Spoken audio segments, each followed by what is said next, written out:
Apreciados hermanos, una vez más, bienvenidos al estudio de la lección de Escuela Sabática, la lección número 8 para este sábado 21 de febrero del presente año. En esta ocasión me acompaña nuestro querido hermano Daniel Aguilar, el director del Departamento de Multimedia de nuestra misión. ¿Qué tal, mi hermano Daniel? ¿Cómo está, mi estimado hermano Wilson? Es una alegría estar nuevamente en esta oportunidad para poder compartir la palabra del Señor, para poder también estudiar esta importante lección que corresponde y pues que el Señor nos ayude a poder entender a través de su Espíritu Santo. Un saludo también para quienes nos estarán viendo en este estudio. Muy bien. Vamos a pedir la dirección de nuestro Padre Celestial y vamos a iniciar este importante estudio. Vamos a orar.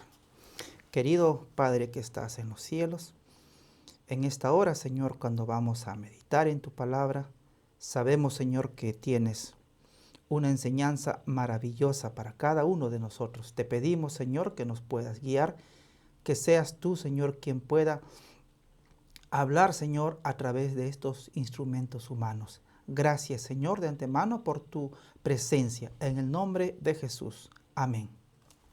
Amén. Muy bien, hermano Wilson, hoy corresponde estudiar la lección número 8, ¿no?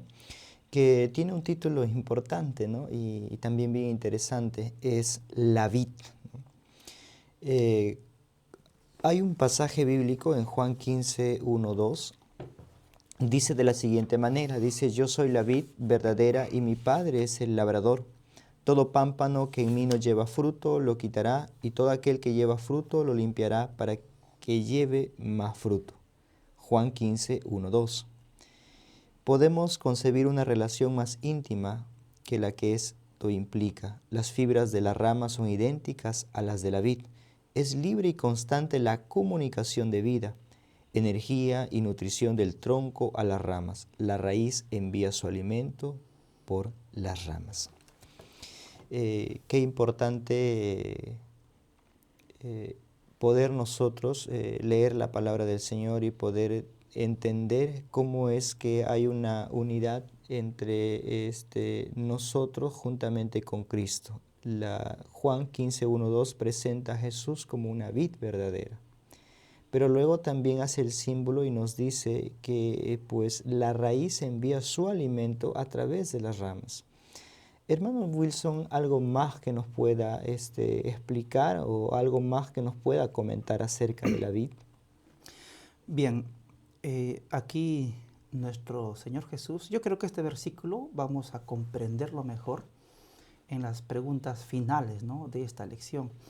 Pero aquí en estos versículos el Señor nos se adelanta y nos va a dar la solución a la crisis que tuvo a la crisis que pasó el pueblo de Israel en los días de Ezequiel, porque tenemos que tratar de conectar, ¿no?, la realidad, lo que sucedió en los días del profeta Ezequiel y lo que pasaba en Babilonia, Dios lo revelaba, perdón, lo que Ezequiel estaba en Babilonia, ¿no?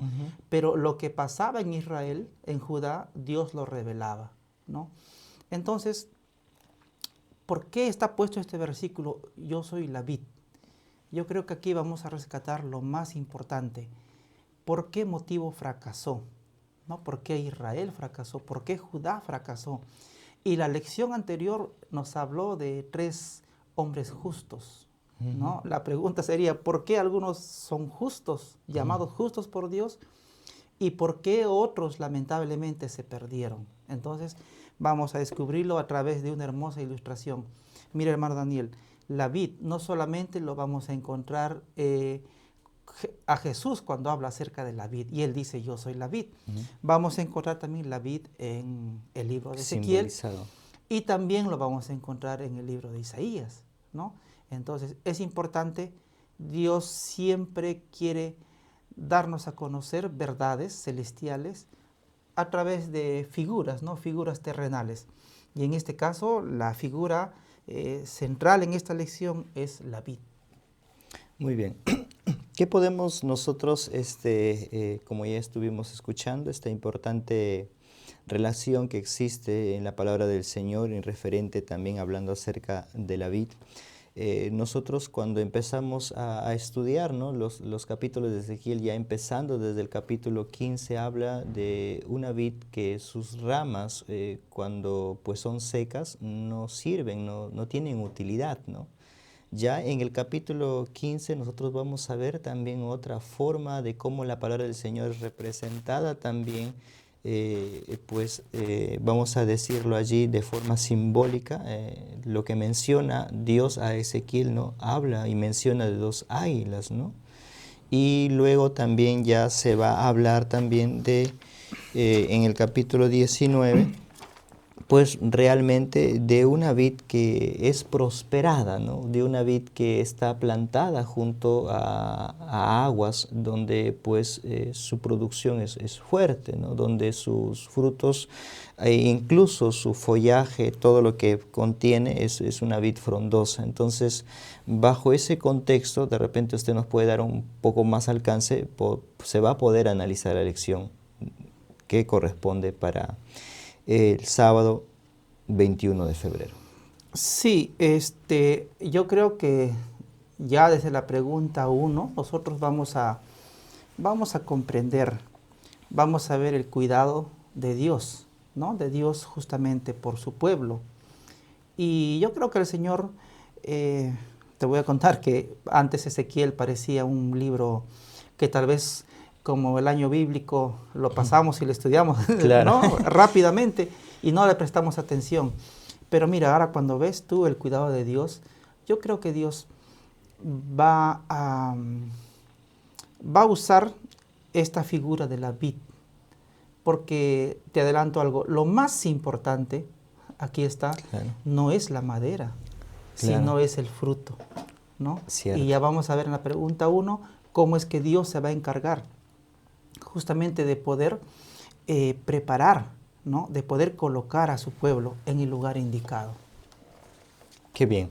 Y hacemos recordar también a nuestros hermanos que bajo el contexto histórico que se va desarrollando esta historia es en el reinado de Sedequías, ¿no?, donde aproximadamente en el 597, 586, donde se va a regir todo este contexto, todo el desarrollo, pero que también tiene una aplicación actual. Y eso es lo que la lección también o el mensaje principal que lo vamos a tener a través de las preguntas y a través también de toda esta lección. Claro, el contexto histórico, como podemos ver en el libro de Ezequiel, recordando un poquito, ¿no? Ezequiel va a ser llevado cautivo a Babilonia en el segundo grupo, ¿no? Aproximadamente en el año 597. Todavía no está destruido el templo.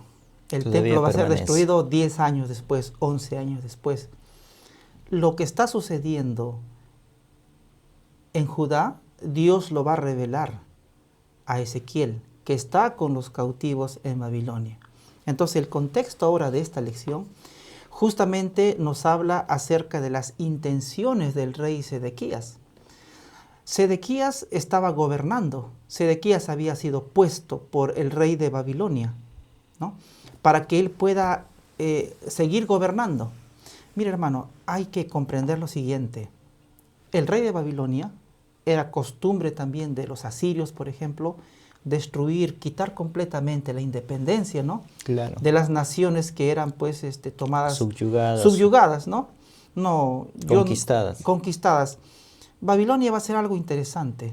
Conquista, por ejemplo, a Israel, a Judá, más directo, pero lo conquista y no trae, pues, vamos a llamarlo así, a un príncipe de Babilonia para colocarlo, ¿no?, para ponerlo como rey. Él va a colocar a un familiar directo de David, va a dejarlo en el trono de David, ¿no? De cierta forma es condescendiente, ¿no? No va a destruir el templo. Te hablo del año 597. Ya en el año 605 Daniel ha sido llevado con otros cautivos a Babilonia. Claro. En el 605 no destruye el templo. En el 597 tampoco lo destruye el templo, ¿no? Entonces, ¿qué va a pasar? Es el rey de Babilonia, vamos a verlo aquí, el Señor lo compara como un águila, ¿no? un águila.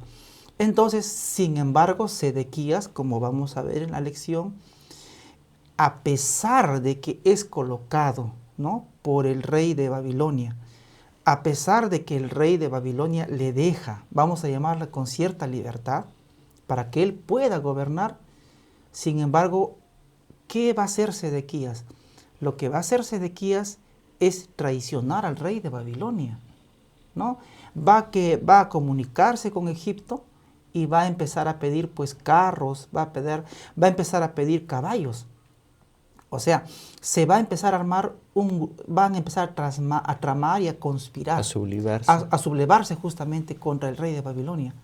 Mira, esto es lo importante. Está en Babilonia Ezequiel, pero Dios lo está revelando, ¿no? Le está revelando, le está dando a conocer el mensaje de lo que va a pasar, lo que está pasando y lo que va a pasar.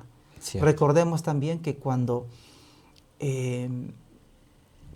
está Sedequías y lo llama al profeta Jeremías, ya lo hemos visto en la lección pasada, en el trimestre pasado, Jeremías lo que le va a aconsejar, le va a decir al rey, hay que someternos. Hay que poder continuar siempre con lo que nos ha dejado, ¿no? Hay que respetar esa... Hay que respetar, nos va a ir mejor acá que en Egipto, ¿no? Entonces Jeremías nos describe con mayores detalles el problema de Sedequías, ¿no? Cómo empiezan a conspirar contra Babilonia. ¿Y a dónde quieren irse ellos? Bajo el refugio de un segundo águila, ¿no? Y eso lo vamos a ver en la lección. Interesante. Entonces, como ya vimos, apreciados hermanos, bajo este contexto histórico, bajo esta situación, es como se va a ir desarrollando esta importante lección y esperemos también que podamos nosotros sacar lecciones importantes para nuestra vida. Pasaremos a la pregunta número 1. Dice de la siguiente manera, ¿cómo se describe la prosperidad de Israel? Quisiera compartir lo que dice el texto bíblico. Dice, tu madre fue como una vid en medio de la viña, plantado junto a las aguas, dando fruto y echando vástago a causa de muchas aguas. Y ella fue varas fuertes para cetros de reyes, y se elevó su estatura por encima entre las ramas, y fue vista por causa de su altura y la multitud de sus sarmientos. Hermano Daniel, si nosotros miramos a lo que fue Judá, lo que fue Israel desde su fundación, vamos a ver cómo Dios, como dice, era su pueblo, era como la niña de sus ojos. Lo sacó de un pueblo, de una nación, eran esclavos. Lo llevó y lo acomodó en una tierra, como dice literalmente, que fluye leche y miel. Y por eso acá justamente el Señor, cuando le habla a Israel, le dice, tu madre, ¿no? Le dice, era como una vid, ¿no? Una vid entre muchas en aguas. medio de la viña. Y en el centro de la viña, como protegida, era Israel. Y junto, dice, a muchas aguas. Creo que sabemos que el agua es símbolo de vida, ¿no? Donde hay agua, hay vida. Entonces, cuando el Señor sacó a Israel, bueno, nos faltaría tiempo para poder numerar todo lo que Dios hizo por Israel. Lo sacó con mano poderosa, castigó a los egipcios, abrió el mar rojo, lo llevó al monte del Sinaí, por 40 años lo cuidó de la serpiente, les dio agua, ¿no? Etcétera, etcétera. Los condujo a la tierra prometida. Es más, ni pelearon, porque dice que mandaba el tábano, las avispas, y la gente corría. Encontraban las ciudades prácticamente para habitar. El Señor lo dio todo. Por eso dice que esta vid estaba sembrada, dice, junto a muchas aguas. Nunca le faltó. Tenía vida. Estaba garantizada, ¿no? Hay lugares donde la sequía es fuerte y muchas plantas pues se secan. No hay seguridad de que va a producir frutos. Sin embargo, Israel, Dios lo colocó en el mejor lugar. Y como había agua, empezó a crecer, y dice claramente acá, y echando vástagos, dice, a causa de las muchas aguas.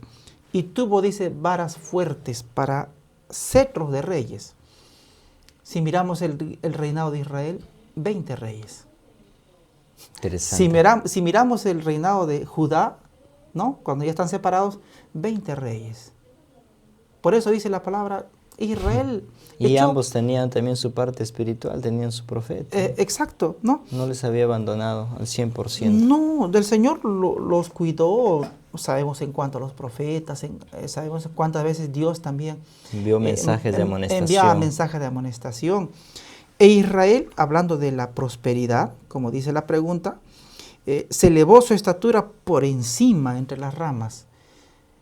El momento más, la cúspide, el momento cuando Israel va a ser la gloria entre las naciones, es en el tiempo del rey David, ¿no? Dice que el rey David salía y no había nación que le pueda hacer frente. Por eso cuando el rey David muere, la gente decía, recordaba los tiempos del rey David, ¿no? ¿Por qué? Porque la mano de Dios estaba con él y su dominio se extendió, hizo tributario a varias naciones. Por eso cuando entra Salomón, toda la tierra estaba lista, pacificada. Por eso Ezequiel no se equivoca cuando describe a Israel como una viña, como una vid en medio de la viña. Tenía todo, creció. Dice que su estatura dio estaba por encima de las ramas. Dio varas fuertes. Salieron reyes, muchos reyes, ¿no? Esto es en cuanto a la prosperidad. Hubieron buenos tiempos para Israel. Pero sin embargo, como vamos a ver más adelante, va a venir el declive, ¿no? El declive. ¿Por qué? ¿Qué pasó con Israel? ¿Por qué esa vida ahora va a empezar a cambiar, ¿no? Interesante, hermano, lo que acaba de mencionar, y no es ajeno también a lo que dice el espíritu de profecía frente a esta situación. Dice que con su propio brazo había arrojado a los gentiles delante de ella, hablando acerca de la vid de Israel. Lo había plantado en un recuesto, un lugar fértil, ¿no? Lo había cercado cuidadosamente y había enviado a sus siervos para que lo cultivasen, ¿no? Entonces, realmente Cristo lo había sacado, dice, a Israel como una vid de Egipto, y pues lo había puesto, usted ya lo estuvo mencionando. Entonces vemos el poder tan grande, el amor también del Señor, la misericordia por su pueblo, ¿no? De haberlo pues puesto en un lugar muy importante para dar fruto. Mira, si lo comparamos la vid de Ezequiel con la vid que habla Isaías, el final de la vid de Isaías es que el labrador, esperando, dice, que diera frutos, ¿no? Uvas dulces, dio uvas dice, silvestres. uvas silvestres, ¿no? Vamos aquí al resultado. Aquí también, cuando hablamos de Ezequiel, vamos a verlo ya no en este versículo, en la pregunta 2, que dice, ¿qué ocurrió? Vamos a ver que esa vid que está junto a muchas aguas, ahora ¿qué va a suceder? Lo vamos a encontrar, dice, en el desierto. Bueno, cuando hablamos de parábolas, metáforas, podemos, ¿no? Podemos trasladar a una planta de un lugar a otro. Los animales pueden hablar. Bueno, son figuras que se usan, ¿no? Para comprender el mensaje. Las metáforas. Las metáforas. En este caso, nos habla, dice que esta vid va a ser arrancada. Y dice, va a ser arrancada con ira. Va a ser derribada en tierra. Y el viento va a hacer su trabajo, el sol va a hacer su trabajo, lo va a secar, ¿no? Y va a ser puesta, dice, en un lugar en el desierto, donde ahora sí no hay, todo es seco, ¿no? De alguna forma esto va a graficar también la condición, cómo es que ese Israel, ¿no? Poderoso, cómo ese Israel, tierra de reyes, cómo ese Israel que era cabeza de las naciones, cuando estamos en el año 600, 590, vamos a encontrarle ya no en esa condición.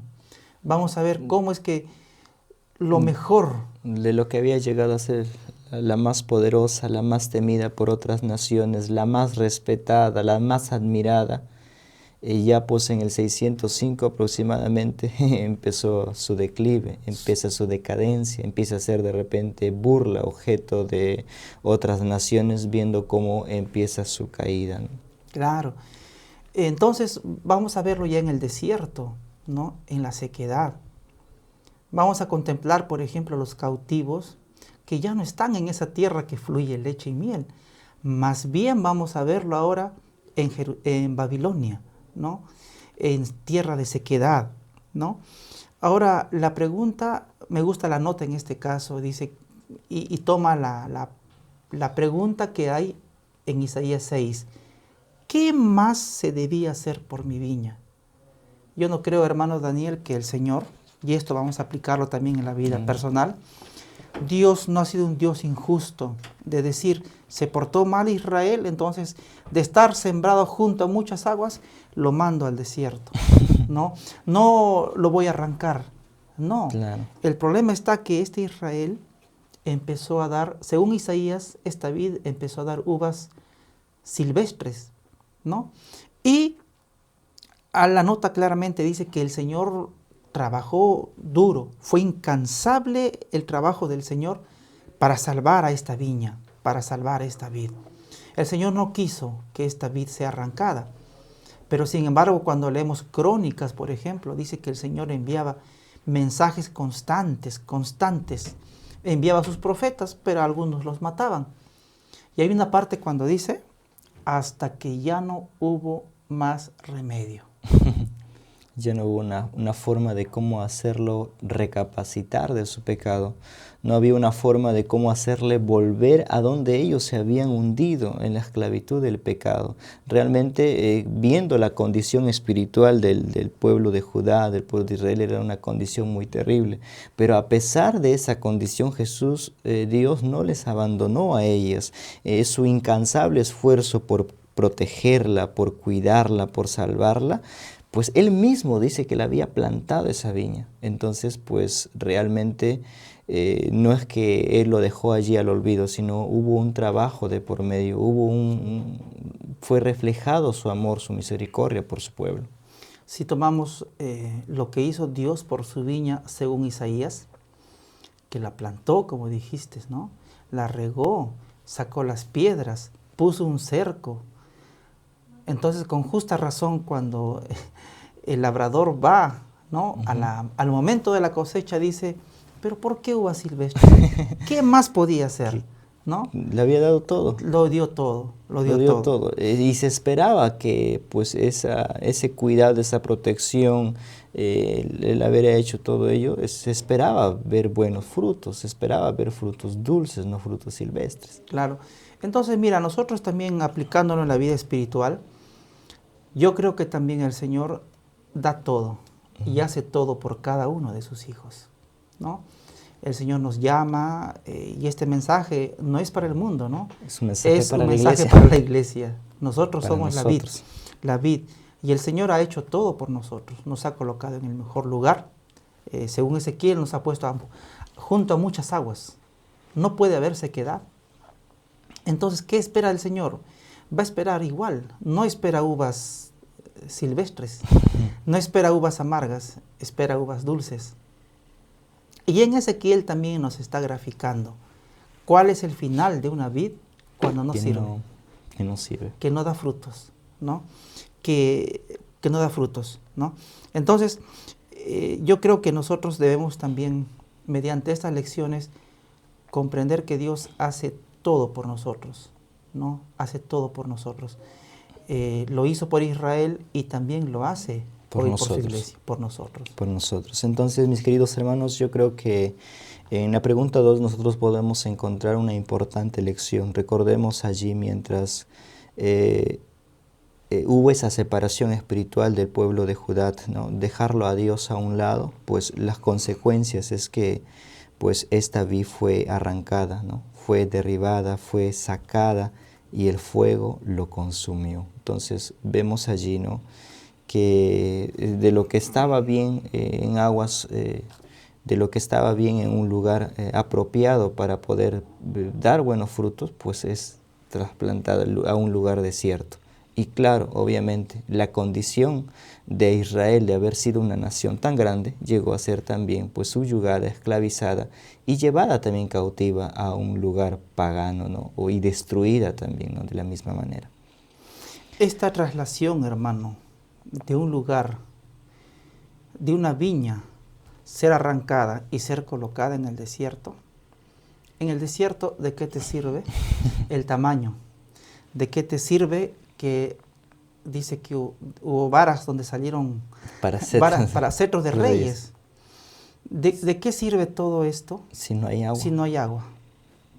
Dice, y decía en la nota principal, decía que las ramas de la vid pues son alimentadas por la raíz, y la raíz necesita ser pues alimentada por el agua, ¿no? De ahí baja, obviamente la tierra también y todos los nutrientes, pero la raíz es la parte fundamental de la planta. Claro, vamos entendiendo entonces lo que dijo el Señor. Separados de mí, nada podéis hacer, ¿no? Bueno, esta es la primera parte. Creo que vamos a tocar más esa unión en las preguntas finales. En las preguntas finales. Vamos a continuar. Ahora vamos a ir a la pregunta número 3, donde dice, sin embargo, ¿qué vid llegó a prosperar, no? Ahora ya vamos a ver vamos a ingresar al capítulo 17 de Ezequiel, ¿no? Bajo también una metáfora, bajo un simbolismo de una de las águilas. La palabra del Señor dice, tomó también de la simiente de la tierra y le puso en un campo bueno para sembrar, la plantó juntos a aguas abundantes, lo puso como a un sauce y brotó e hizo una vid de mucho ramaje y de poca altura, y sus ramas miraban al águila y sus raíces estaban debajo de ella, así que se hizo una vid y arrojó sarmientos y echó pues mugrones, ¿no? O sea, ramas tiernas, ¿no? Sarmientos, brotes tiernos de la vid, ¿no? Entonces, pero recordemos muy bien que esta vid está siendo protegida, ¿no? Está mirando, está contemplando. Por encima de esta vid se encontraba ¿qué? Una águila que daba una protección, ¿no? Que simboliza obviamente pues al imperio de Babilonia, especialmente, ¿no? A Nabucodonosor, ¿no? Quien pues obviamente estaba dando también ese cuidado, esa protección, a pesar que pues fue conquistada Judá. No es que lo dejó, como dijo bien al principio, a la deriva. Sin embargo, había una protección, había un cuidado, le había dado su independencia, pero estaba bajo su poder. Y solamente le costaba a esta vid pues poder respetar los acuerdos y poder subyugarse de la mejor manera, ¿no? Era una parte de reprensión también que Dios estaba haciendo a su pueblo. Como bien lo dijiste, mira, en la pregunta 3 estamos hablando del capítulo 17. En la pregunta 1 y 2 hemos hablado del capítulo 19, ¿no? Ya como que nos hemos adelantado para mirar el final, ¿no? Cómo termina, ¿no? Cómo termina. La vid, ¿no? Pero ahora en el capítulo 17 también nos habla nuevamente de la vid, ¿no? Pero esta vez nos va a hablar una vid que, bueno, no es arrancada al comienzo, sino que es una vid que va a crecer bajo la mirada de un águila, ¿no? Ahora vamos a ver en la pregunta 3 y 4, pues, de dos águilas, ¿no? Entonces, y el contexto histórico nos va a hablar más o menos del año 590. Por ahí, ¿no? sí. Sedequías está gobernando Judá, ¿no? Y él ha sido puesto en el año 597, ¿no? Mira, Dios es tan grande la misericordia de Dios, que aunque Él decide castigar, ¿no?, a su pueblo, Él va a dejar todavía. Van a ir solamente un grupo nada más. Se va un grupo de Daniel, ¿no?, en el 605, se va otro grupo en el 597, y cuando habla Ezequiel aproximadamente ya han pasado 6, 7 años ya desde que Sedequías está en el gobierno. Son 7 años que debe haber prosperidad, tranquilidad. Como dijimos al comienzo, el rey de Babilonia no va a dispersarlos, no los va a esparcir por el mundo. Es más, va a permitir que Sedequías se quede como rey, ¿no? Aún el Señor en su gran misericordia va a permitir, ¿no?, que todavía esta vid continúe junto a las aguas. Pero acá hay algo importante. Dice que miraban, y sus ramas, ¿qué dice? Miraban al águila. Y este águila pues simbolizaba o significaba a Nabucodonosor. Exacto. ¿No? Entonces Nabucodonosor en cierta forma era el benefactor, ¿no? Yo creo que si él hubiera ido a otra nación, lo primero que hacía es conquistar el templo, tanto oro que había, Claro. ¿no? Yo creo que la ambición es pues llevar todo el tesoro, Toda la riqueza. toda la riqueza, pero no. Todavía está la protección del Señor sobre su pueblo, a pesar de que era un pueblo rebelde, ¿no? Por eso acá vamos a verlo a Israel en los tiempos de Sedequías, por el año 590, justamente todavía como una vid que está prosperando. Que está prosperando. Sí, hay todavía planes. que hay Hay resultado, hay futuro. Hay futuro, ¿no? Por eso dice que se hizo una vid de mucho ramaje, pero de poca altura. En el capítulo 19 encontramos a la vid que estaba por encima, ¿no? de las ramas. Claro. ¿Por qué? Porque era cabeza de las naciones. Claro. Aquí no, dice que tiene pocas ramas, poca altura, pero sus ramas están mirando, dice, ¿a dónde? Hacia el águila. Están mirando hacia el águila. Y bueno, las raíces están debajo de ella, dice, ¿no? Entonces, esta vid va a empezar a echar, dice, sarmientos, y también va a empezar a dar sus frutos, ¿no? Va a empezar a aparecer ya justamente el fruto. Y en Jeremías confirma esto. Aquí hay un problema, ¿no? Jeremías, cuando conversaba con Sedequías, eso lo vemos en el libro de Jeremías. Sedequías le decía, lo sacaba aparte, le decía, dime cuál es la palabra del Señor, ¿no? Sí. ¿Qué dice el Señor sobre esto? Porque Sedequías estaba en una lucha interna, ¿no? Claro. ¿A quién obedecer? Pero la voz de Jeremías le decía, que obedezca. Que obedezca. Continúe. No, continúa. El Señor lo ha puesto a Nabucodonosor, sométete. En otras palabras, es el águila, así que estamos bajo su cuidado, ¿no? Entonces, por eso acá Jeremías dice que él llevó, dice, a los transportados de Judá, los eché de este lugar, pero dice, los llevé a la tierra de los caldeos para bien. Para bien. ¿No? Pero el Señor también estaba prometiendo que los iba a traer nuevamente. O sea, no había en planes destruir el templo. Hablando del año 590, no. Aún todavía Aún no. todavía no. El Señor en su gran misericordia, aún todavía no. Entonces, cuando hablamos de Sedequías, hablamos todavía de Judá que todavía está en planes de crecer. No está a la altura de antes, está sujeta a Babilonia, está bajo la protección o la mirada del águila, pero todavía sus ramas están creciendo. Todavía empieza a arrojar, como dice ahí la palabra del Señor, sarmientos, ¿no? Y mugrones. Es cierto, ¿no? ¿Por qué Dios permitió esta situación, ¿no? Siendo Israel, siendo Judá un pueblo muy privilegiado de Dios, siendo un pueblo que iba a ser la luz para las naciones, siendo un pueblo que había sido elegido para poder sobresalir sobre todas las naciones y dar un mensaje al mundo, llegó a esta condición, pues fue la desobediencia, fue la rebeldía, pero Dios permitió que Judá fuese llevada cautiva para poder aprender allí lecciones que obviamente iban a aprender allí en Babilonia, lecciones de circunstancias obviamente que iban a ser favorables para su vida espiritual. Y es por eso que solamente les requería a ellos, los que fueron llevados para llevar lecciones, los que también quedaron allí en Judá, también estaban aprendiendo lecciones. Y pues todo era para el bien, ¿no? Porque todas las cosas, dice que suceden siempre para bien.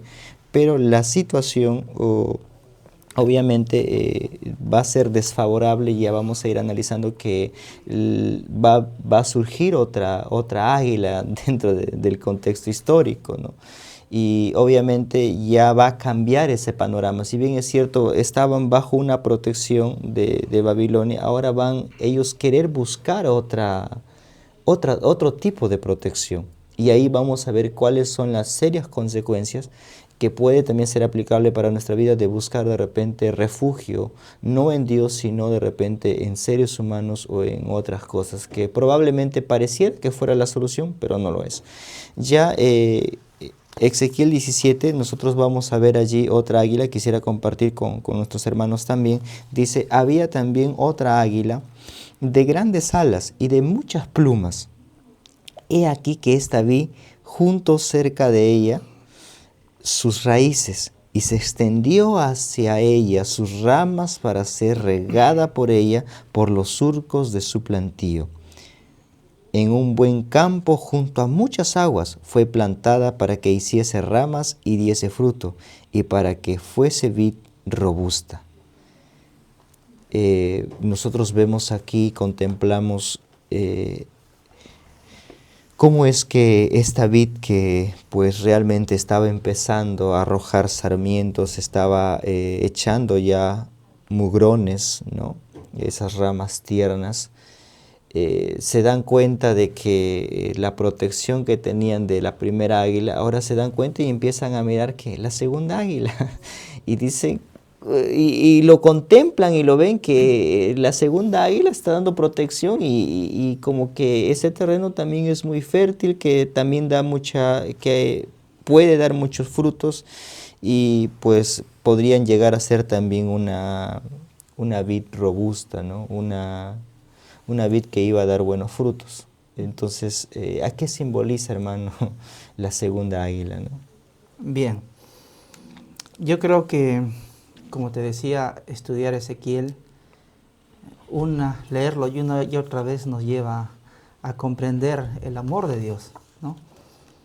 El amor de Dios está comparado, el amor de Dios, yo creo que debemos estar contentos, felices en el lugar donde Dios nos pone.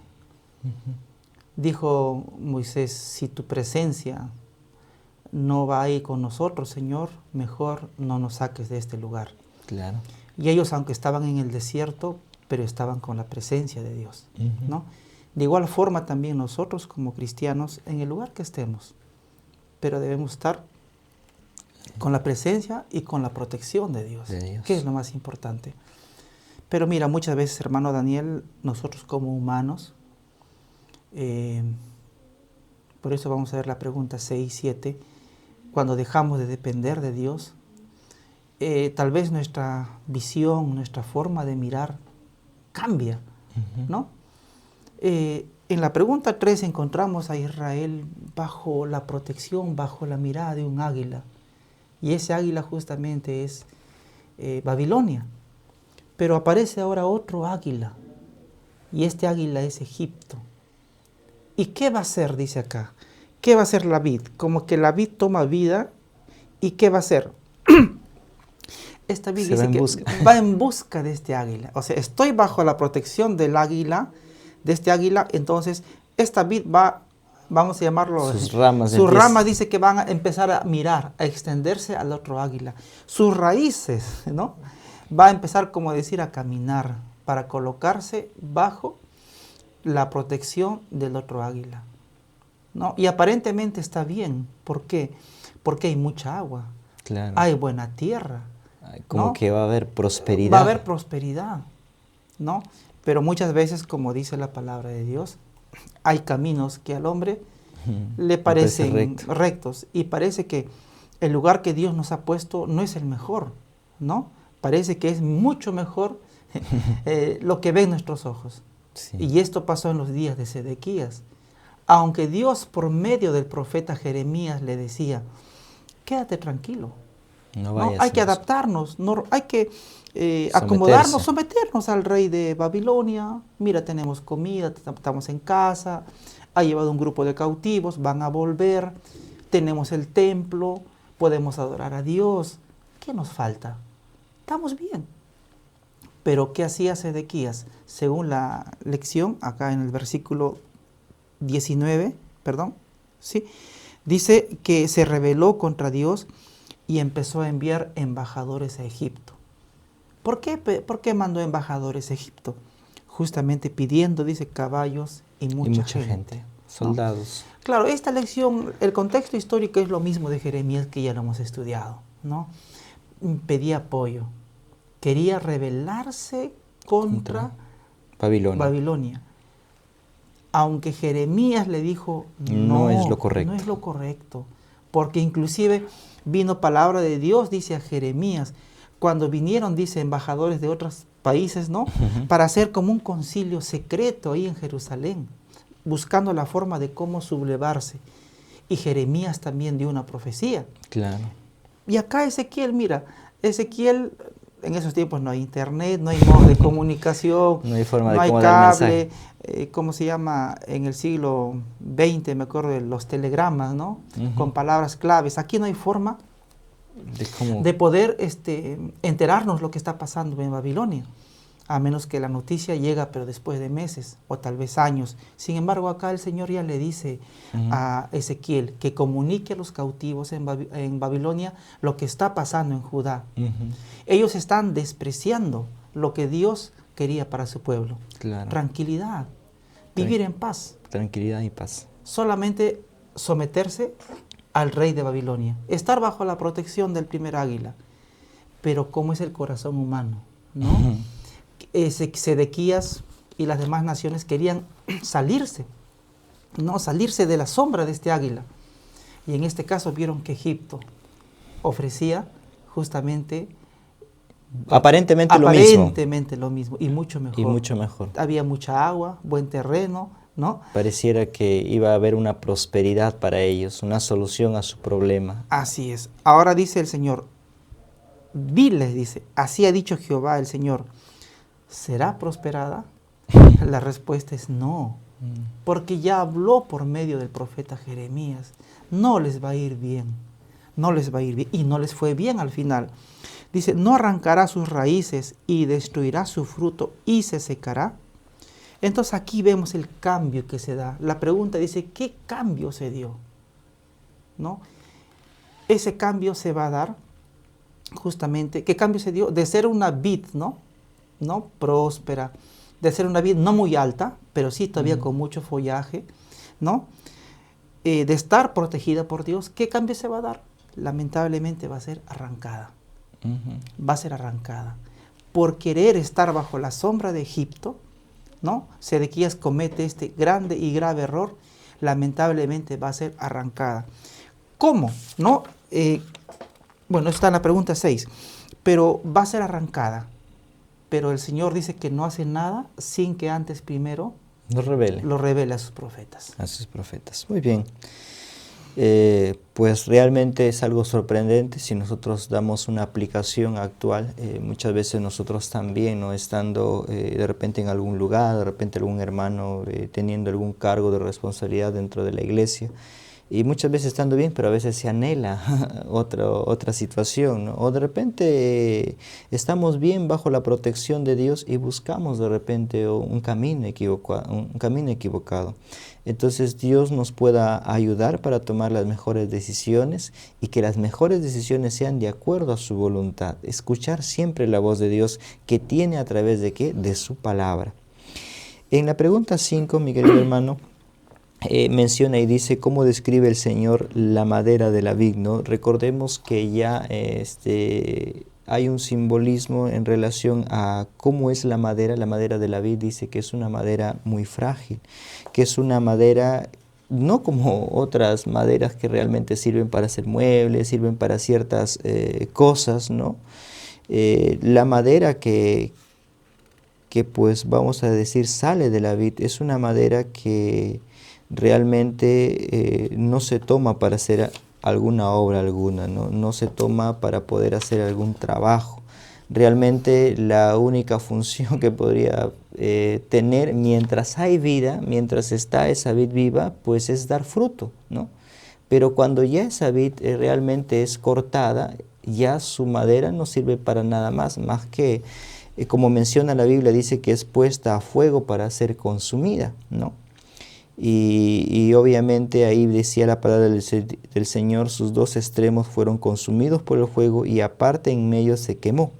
¿Servirá para alguna obra? Y sigue mencionando allí, ¿no? He aquí que cuando estaba entera no servía para obra alguna, cuanto menos después de haber sido consumida, ¿no? O sea, si estando cortada o estando allí su madera no servía para nada, mucho más cuando el fuego lo consumía ya no servía para nada, ¿no? Hay otras maderas que cuando lo consume el fuego, vamos a decir, cuando hay un proceso, pues sirve el carbón al menos, ¿no? Algún presenta fuego. Pero en el caso de las ramas de la vid o de la madera de la vid no sirve para alguna otra cosa. Así es, mira hermano Daniel, por ejemplo, cuando algunos agricultores, ¿no?, hacen inversión, por ejemplo, y no les va bien, por ejemplo, algunos hasta la venden, creo, los campos para poder que los animales puedan pastar, ¿no? Y tiene al menos un servicio, ¿no?, una forma de recuperar.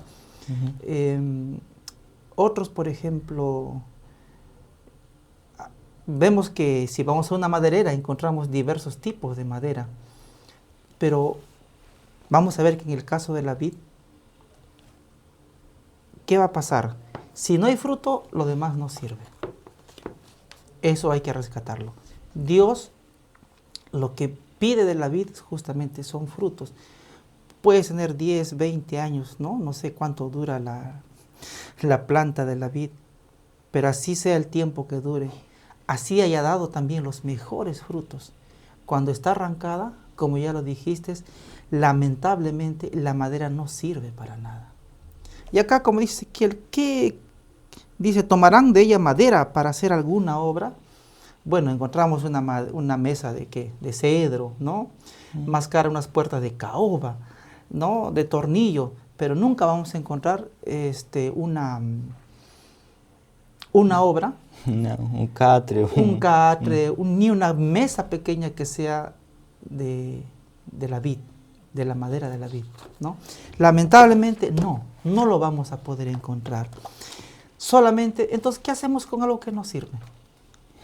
Simplemente lo vamos a quemar, ¿no? O sea, una vid arrancada, por mucho fruto que haya dado, o mucho fruto que pueda dar, cuando está arrancada, lamentablemente no tiene ningún tipo de valor.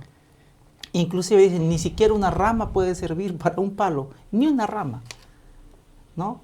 Lo que hace la vid, simplemente las ramas, es justamente poder alimentar, ¿no? Sí. Las raíces alimentan al fruto, al sarmiento, por medio de las ramas. Pero esta rama, lamentablemente, si no está ligada, no está conectada, es arrancada, no sirve.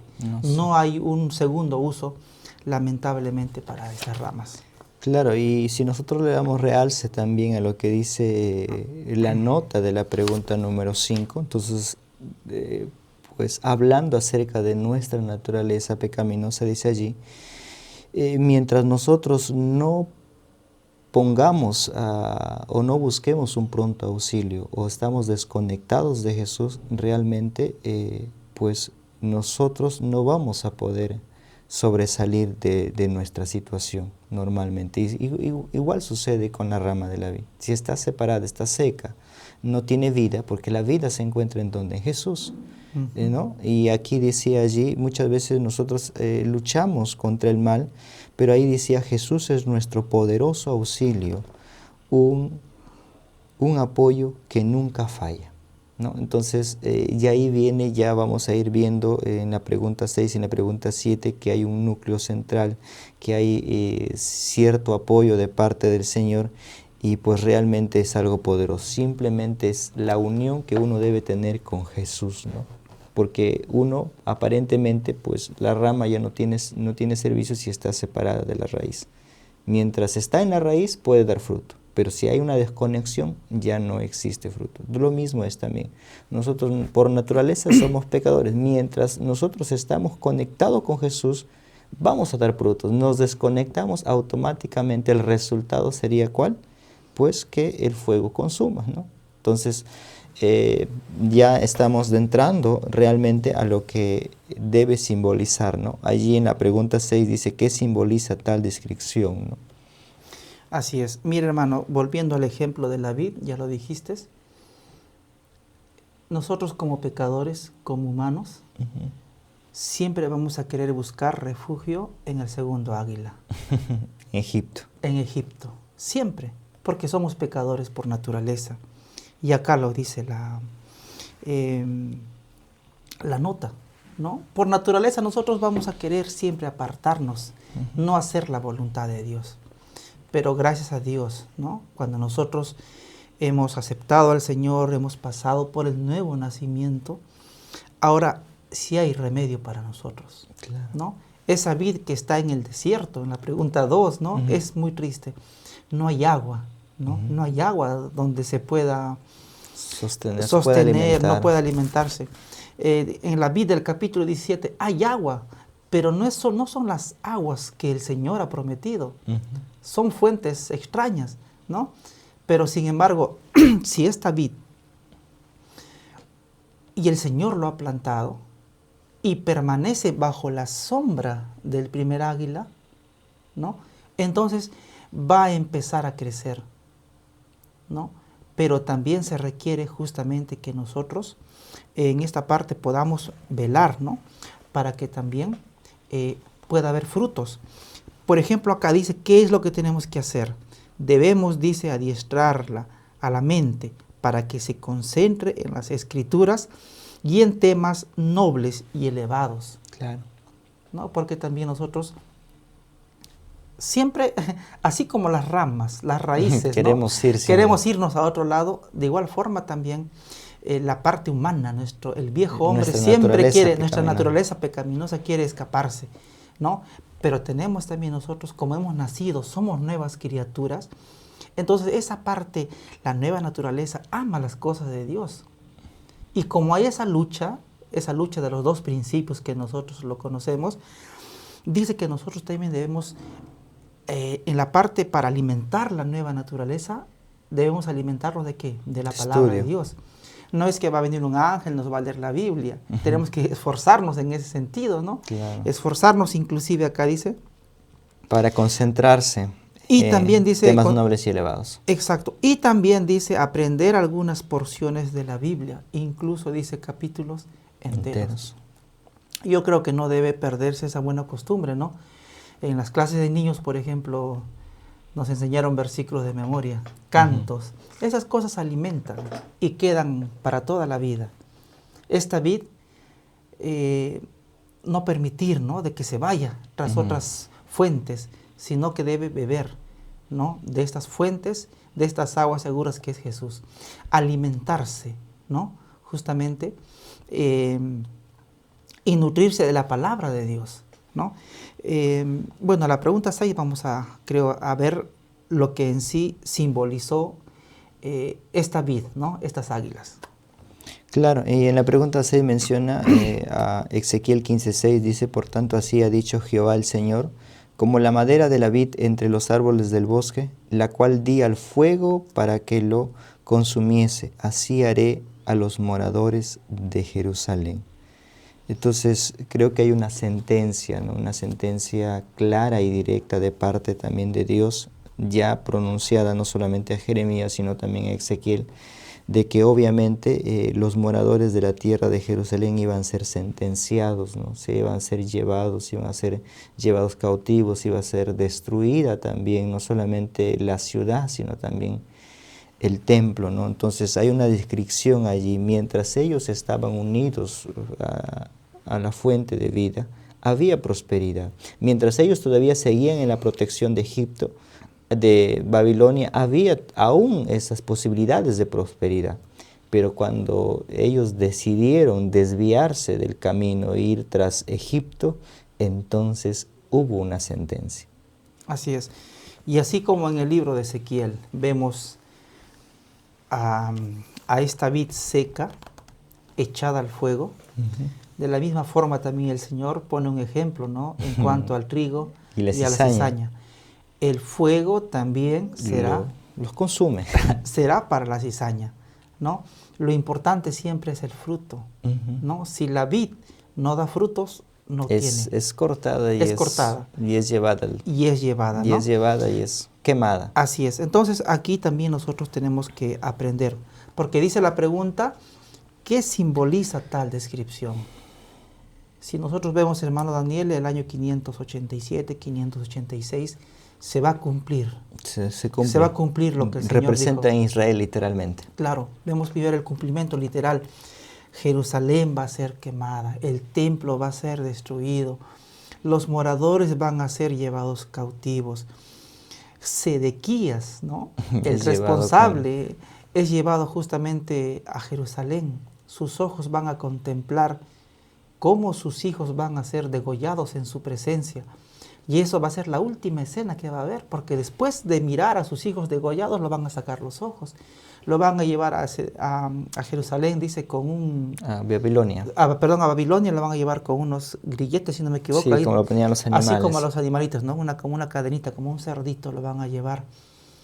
Entonces, y él va a morir en Babilonia. ¿Por qué? Justamente porque él se equivocó. Se fueron tras el otro águila, ¿no? Esto también simboliza la condenación, ¿no? El juicio final del Señor. Cuando el trigo va a ser, dice, puesto ¿dónde? En manojos. Y llevados al granero celestial. ¿Y qué va a pasar con la cizaña? También, ¿no? Pero ya en el caso de ella, pues obviamente va a ser atada y va a ser llevada para que pueda ir a hacerse, para que puedan dar la sentencia, ¿no? Fuego, los consume. Así es. Y mira, tocando un poquito nomás acerca de la parábola, a veces se dice, no, bueno, yo nací cizaña, creo, y toda la vida va a ser cizaña. No. Sin embargo, aquí, en la parábola, nosotros encontramos que hay solución. Dios quiera que nosotros podamos ser trigo, ¿no? Y que de esta forma podamos estar en los reinos. Listos para estar en un granero. Exacto, ¿no? Pero acá dice que la semilla incorruptible es la palabra de Dios. Y esta palabra opera, dice, en la santificación personal del receptor, elevándolo y conduciéndolo a participar de la naturaleza divina. El hombre, el ser humano, que ha nacido pecador, somos pecadores por naturaleza, lamentablemente no tiene otra opción. Estaría perdido si es que Cristo no hubiese intervenido, ¿no? Para darnos salvación. Ahora, mira, no solamente se requiere el perdón, ¿no? Es cierto que Dios nos perdona, nos justifica, pero también va a ser algo en beneficio del pecador. Es justamente la regeneración, ¿no? El nuevo nacimiento. Un nuevo nacimiento. Va a implantarse una vez más esa semilla. Una semilla, ¿no? Pero una semilla incorruptible, que es la palabra de Dios. Que es la palabra de Dios. Y entonces esa semilla va a crecer, ¿no? Pablo dijo algo bonito. Pablo sembró, creo, Apolos regó, dice, pero el crecimiento lo da Dios. A veces nosotros nos preocupamos tal vez en medir el crecimiento, ¿no? Nos preocupamos qué tamaño está o qué tamaño debe ser. O en qué nivel debe estar, debe llegar. De espiritualidad estás, ¿no? Exacto. Pero acá dice, el crecimiento es de ¿quién? De Dios. Es de Dios, porque Dios es el que produce el querer como el hacer. Lo importante para nosotros, que ya me adelanto a la pregunta 7, es que esa semilla, ¿no? Esa semilla justamente esté conectada con el Señor. En el caso de la vid, como dijo, separados de mí nada podéis hacer, ¿no? Entonces, queremos ver los frutos. Lo que debemos preocuparnos es estar en conexión, estar justamente conectado con Dios. Y yo te pregunto, hermano, ¿cómo estamos conectados con Dios? ¿De qué forma? La conexión con el Señor es mediante el estudio de la palabra del Señor, mediante la oración, mediante también la dependencia propia, dejar que nuestra voluntad esté sometida a la voluntad del Señor. Pero muchas veces nosotros queremos hacerlo todo de una manera humana, un esfuerzo humano. Y es cuando muchas veces podemos caer en que yo puedo hacer ciertas cosas y como que esas cosas lo hago yo propio y lo dejo las obras del Señor que ya ha hecho por mí. Por eso decía allí, la unión del sarmiento con la vid, dijo, representa la relación que debéis de sostener conmigo. El pámpano es injertado en la vid viviente y las fibras, vena tras venas van creciendo en el tronco. La vida de la vid llega a ser la vida del pámpano. O sea, hay una unidad, hay una completa dependencia. Claro, dice que nosotros se nos invita y somos conducidos a participar de la naturaleza divina. Mira, esta parte hay que ser cuidadosos porque algunos no lo comprenden bien y nos vamos al catolicismo.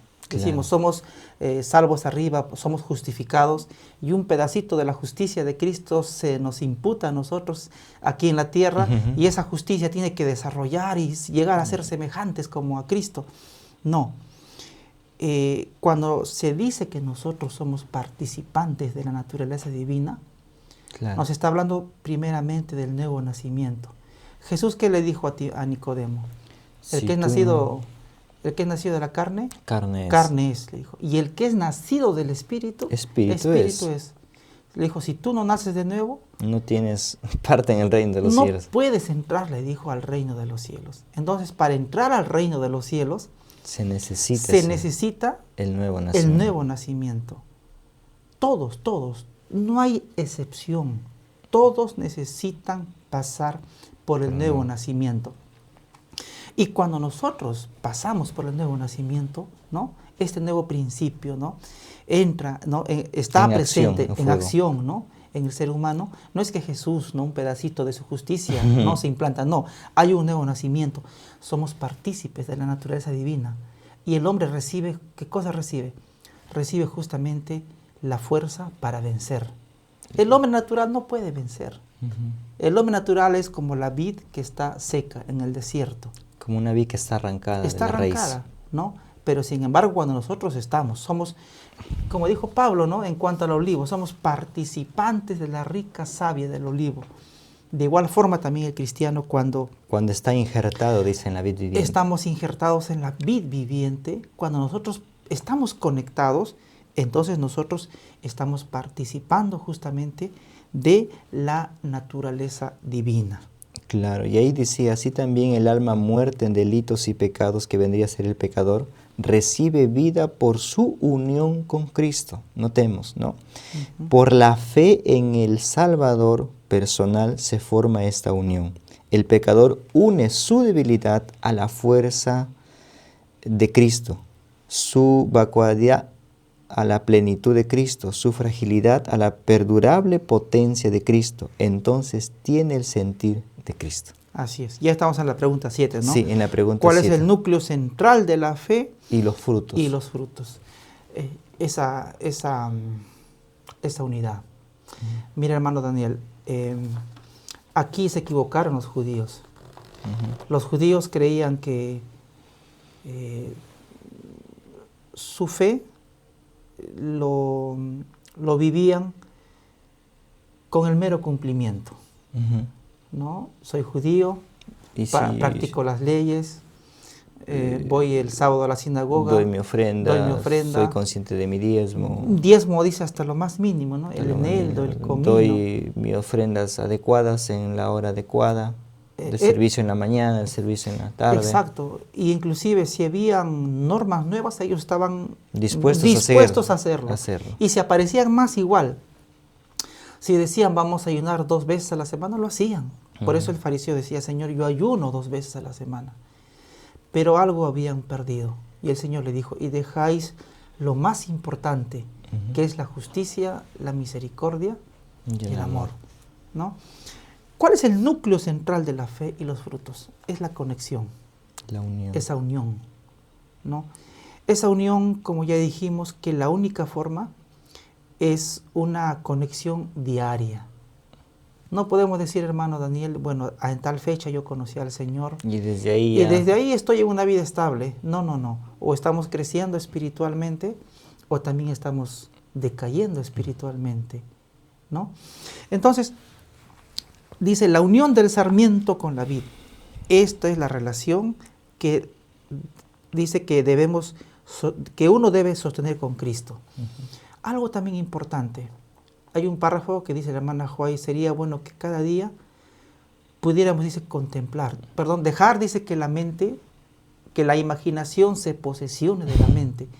Y podemos imaginar lo que hacía Jesús aquí en la tierra. Claro. Dice siquiera una media hora o 1 hora. Contemplar al Señor. Eso. Nosotros, hermano Daniel, somos transformados por contemplación. Contemplando a Jesús día a día. Y para poder contemplar a Jesús debemos usar la imaginación. Claro. Si imaginamos, si nosotros vamos a ver a Jesús que está entrando a Jerusalén, nosotros también entremos con Jesús a Jerusalén. Si Jesús está conversando con la mujer samaritana, yo debo estar al costado escuchando lo que ellos hablaban y participando de cada palabra de lo que Jesús decía. Esa conexión vital, hermano Daniel, es la que muchas veces como cristianos Perdemos. Y siempre queremos saber cuál es lo mínimo para pertenecer, ¿no? A estar escritos nuestros nombres en la iglesia. Y el Señor le dijo, inclusive había los apóstoles, ¿no? Expulsaban demonios, hacían milagros. El Señor le dijo, alégrense que sus nombres estén escritos en el libro de la vida, ¿no? Entonces acá dice, el pámpano debe estar injerto en la vid, fibra tras fibra, vena tras vena, va creciendo en el tronco. Esa unión es, creo, inexplicable, ¿no? Si podemos arrancar un pámpano de la vid, ¿cómo es que está entretejido ahí? Claro. Fibra con fibra, vena con vena. Es que recibe todo el alimento. Todo el alimento. Y cuando se quiebra todo. Se quiebra, ya no existe. No hay solución. No hay fruto, no hay fruto, no hay solución. Entonces, por eso que el cristiano, dice, debe preocuparse de que esa unión es la que no debe romperse. Ahora yo te pregunto, ¿hallamos cristianos o pueden haber cristianos que esa relación con el Señor se rompa? Claro. Puede haber. Puede haber cristianos que estemos separados de la vid. Claro. Y pensemos en nosotros mismos que estamos queriendo dar frutos buenos. Así es. En la parte, literalmente hablando, cuando se rompe un pámpano, no hay forma de poder pegarlo. No hay solución. Ya no. Pero sin embargo, en la vida espiritual, yo creo que Sí, hay esa posibilidad. Hay esa posibilidad. El Señor dice, deje el impío su camino. Y vuélvase. Y vuélvase. Y otra vez eres injertado allí para dar fruto. Exactamente. O sea, en Cristo hay solución. Hay solución si es que nosotros, como dice la palabra, si oyeres hoy su voz, no endurezcas, no endurezcas, dice, nuestros corazones. Este es el sentir de Cristo. La Biblia dice, haya pues en vosotros el sentir de Cristo. Entonces se tiene el sentir. ¿No? El sentir de Cristo, que dice que Él dejó el cielo, dejó su trono, por venir a morir por nosotros. Ese sentir debe haber en cada uno de nosotros. ¿Cómo saber que estamos en Cristo? Cuando en nosotros pues se ve justamente que es el amor, ¿no? Es el amor a las almas, es el amor al prójimo, el móvil que domina nuestras acciones. Porque ese sentir tuvo Cristo y ese sentir también debe tener todo hijo de Dios. Interesante. Entonces, mis queridos hermanos, ahí decía la nota, la humanidad de Cristo ha tocado nuestra humanidad y nuestra humanidad ha tocado la divinidad. Así, por la intervención del Espíritu Santo, el hombre viene a ser partícipe de la naturaleza divina, es acepto en el amado y esta unión con Cristo, una vez formada, debe ser mantenida. Entonces, hay un consejo sumamente importante. Mientras exista esa unión, mientras haya esa permanencia, debe haber debe estar mantenida, dice allí, debe estar unida, debe estar allí, pues realmente ser participantes de esa naturaleza divina, ¿no? Por eso el trabajo de Satanás justamente es cortar, bloquear, desligar separar al cristiano de Jesús, separarlo. Y Jesús dijo, separados de mí, nada podéis hacer. Entonces nosotros, más allá de las formas, porque a veces las formas son engañosas, ¿no? Voy al templo, trabajo, pero voy al templo. Cumplo, ¿no? Con mis diezmos, cumplo con mis cargos. Si hay tal vez algún pedido de apoyo, lo voy a dar. ¿Qué más? Algo. Siempre buscamos, ¿no?, que cumplir. Pero descuidamos la comunión con Dios, lamentablemente nos va a pasar lo mismo que le pasó a Israel. Llegaremos a ser, pues, vides secas, ¿no? Que al final el destino va a ser, ¿qué cosa? Ser quemadas. Ser quemadas. ¿no? Así es. Así es. Bueno, hermano Wilson, estamos llegando ya a la parte final. Yo creo que Dios nos ayude para que podamos siempre tener esa unidad con el Señor, de ser participantes de su naturaleza divina y estar siempre unidos, que todos los planes, que todos los proyectos, que todo, incluso nuestra parte espiritual, siempre sea unida bajo la voluntad del Señor y vivir siempre esa unidad, mantenida siempre puesta allí. Dijo Jesús, yo soy la vid, pero nosotros somos los pámpanos. Y separados de mí, nada podemos hacer. Bien, estamos llegando a la parte final. Agradecer al hermano Wilson por hacerme participar también en esta importante lección. Así es, hermano, que Dios nos ayude entonces a que podamos siempre depender de Dios. Me gusta lo que dijo Pablo cuando él sentía, dice, el aguijón en la carne, ¿no? Y él le pidió a Dios, Señor, quítalo de mí. Pero el Señor le dijo, bástate de mi gracia, le dijo. Porque mi poder, le dijo, se perfecciona en tu debilidad. Entonces él dijo, cuando me siento débil, dijo, en verdad soy fuerte. Porque uno cuando se siente débil, busca al Señor. Pero dijo, cuando en verdad me siento fuerte, en verdad soy débil. Porque el que se siente fuerte es como que se siente superior. Superior y no requiere, ¿no? Estar conectado con Dios. Que Dios nos ayude, hermanos, entonces a poder depender siempre, estar unidos a Cristo, ¿no? Y de esta forma poder llevar muchos frutos. Amén. Muy bien, entonces vamos a finalizar esta importante lección con una oración. Muy bien, oremos. Eterno buen Padre, tú que habitas en las alturas de los cielos, gracias Señor te damos por este importante estudio. Tú Señor nos ayudes a poder entender de tu palabra, quienes también puedan Señor observar Señor este estudio a través de las redes sociales, sea de bendición también. Y ayúdanos Señor para que cada día nos pongamos siempre estar unidos y conectados Señor contigo. Te pedimos Señor que podamos nosotros cada día participar de esa naturaleza divina y poder también, Señor, predicar tu palabra a otros. Todo esto lo dejamos en tus benditas manos, en el nombre de Cristo Jesús. Amén. Amén. Muy bien, entonces con nosotros será hasta una próxima oportunidad. Que el Señor les bendiga. Dios les bendiga. Hasta pronto.